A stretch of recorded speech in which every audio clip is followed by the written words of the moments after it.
It's your future. Take control of it. Here's author, businessman, Michael S. Robinson. Hello, I'm Michael Robinson, President and CEO of Microbin Incorporated, parent company of microbinradio.com. I'm also author of the book 100 Pennies and talk show host on AM 970 The Answer every Saturday at 2 p.m. and also on Microbin Radio every day, Monday through Friday at 1 p.m. Just download our app from the App Store or Google Play. Just look for Microbin Radio. So on Friday, we're going to elect Donald J. Trump as our 45th president here in the United States. The country has been more divided now than ever before, based on rhetoric during the campaign period. And I know many of us have been bruised. Some of us are healing. Many of us are happy. We're a mixed bag of people. The reality is that I have been in the process of reconciling all that has happened, putting it into perspective and sort of coming up with my own ideology of what is going to happen and what could happen. And I see good things, believe it or not. You know, I know that many people may see the Trump presidency as scary because of the divisive language, but at the end of the day, ruling and rhetoric are two different things. Like Donald Trump, I'm an entrepreneur. I'm not as wealthy as he is, but certainly I'm an entrepreneur and have been for over 25 years. One of the things that we share in common based on my readings and learning of him is that we believe in problem solving, right? We believe in understanding if there's a problem, there is a solution. If there is a situation, you make a deal. You connect the two, you make things happen. That's what I think Donald Trump is going to do for us as a country and our economy.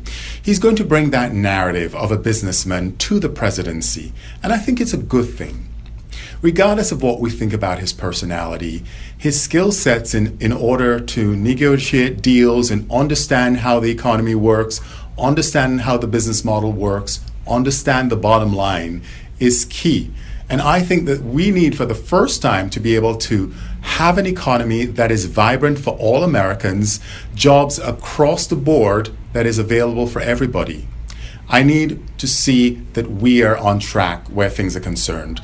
And one of the things that I'm going to be doing with my show is holding him accountable for the rhetoric that he's saying about the economy.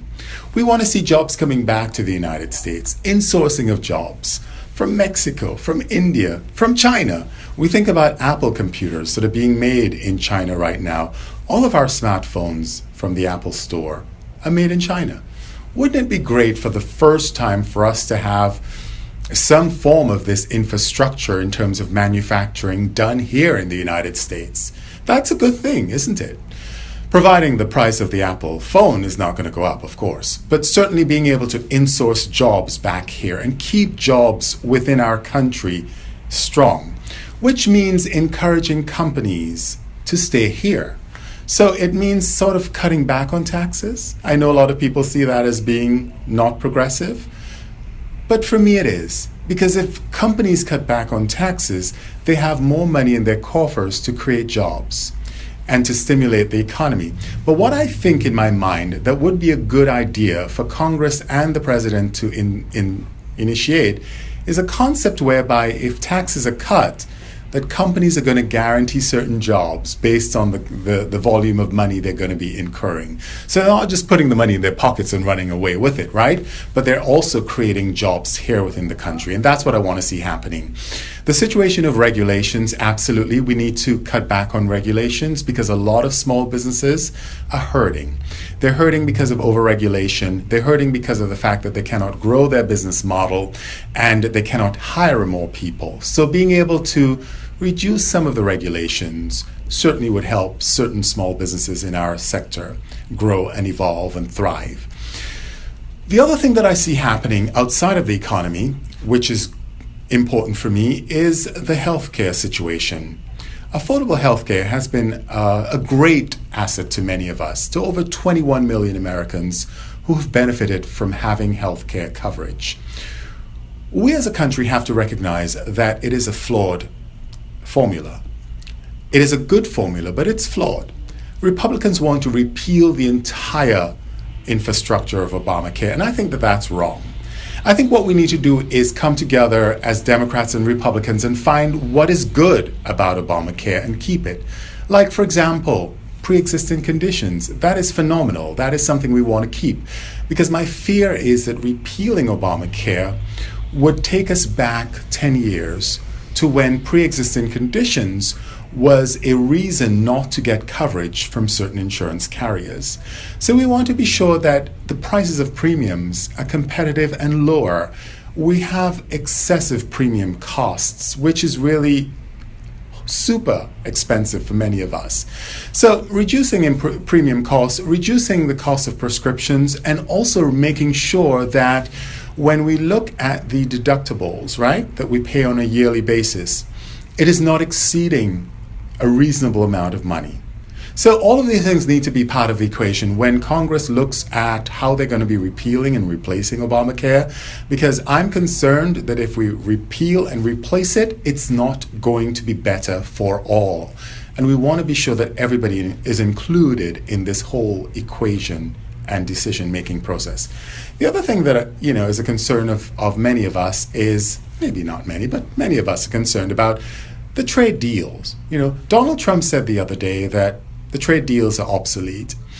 And, I know a lot of liberal, media were gaffing at it. But honestly, I think he has a point.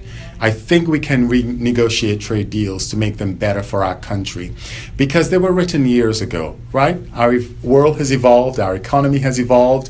So why not take a look at them and see how it is that we can renegotiate the deals to make sure that we are benefiting as a country, as a nation, for our own, good will, right? The other thing that we're concerned about is national security. We've had the situation where recently in Fort Lauderdale, someone got off the plane, went to the baggage claim, picked his gun out and started shooting. So we've had homegrown terrorists, as we've seen in Orlando, as we've seen in New York City, in Chelsea, where somebody took a bomb and wanted to create havoc. Fortunately, we were vigilant enough to contain that. But the issue of homegrown terrorists is inspired by ISIS and rhetoric that is on the internet. Fortunately, we have freedom of speech and freedom of press, so everybody have access to the internet. We're not going to curtail that, but certainly we want to be sure that we take care of the problem from the international perspective, that ISIS is removed from our infrastructure as a country and a world. They're no good for the Muslim religion, for the Muslim countries, nor for our country. So we have to find ways in which we can secure our borders, secure our country, and secure our world, for God's sakes. It's happening in Germany, it's happening in France, it's happening in England. So ISIS has become a huge problem for so many of us, and we want to ensure that we get rid of ISIS, and we also ensure that no foreign terrorist groups become a newborn religion as a result of that, or a newborn ideology that wants to hurt innocent people. So anyway, I'm hopeful for the presidency. I'm hoping that Donald Trump is going to listen to all of us, not just one or two of us, or people who like him, or people who agree with his ideology, but he's going to listen to everybody, and he's going to figure out a way of navigating through Twitter, right?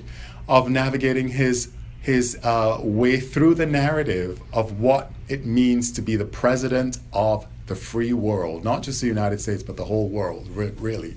And at the end of the day, I think he is going to find his way, and I think he is going to make great deals for our country. And I think that he is going to bring about a sense of vibrancy here within this country of the United States that is going to make us proud. So let's give him a chance.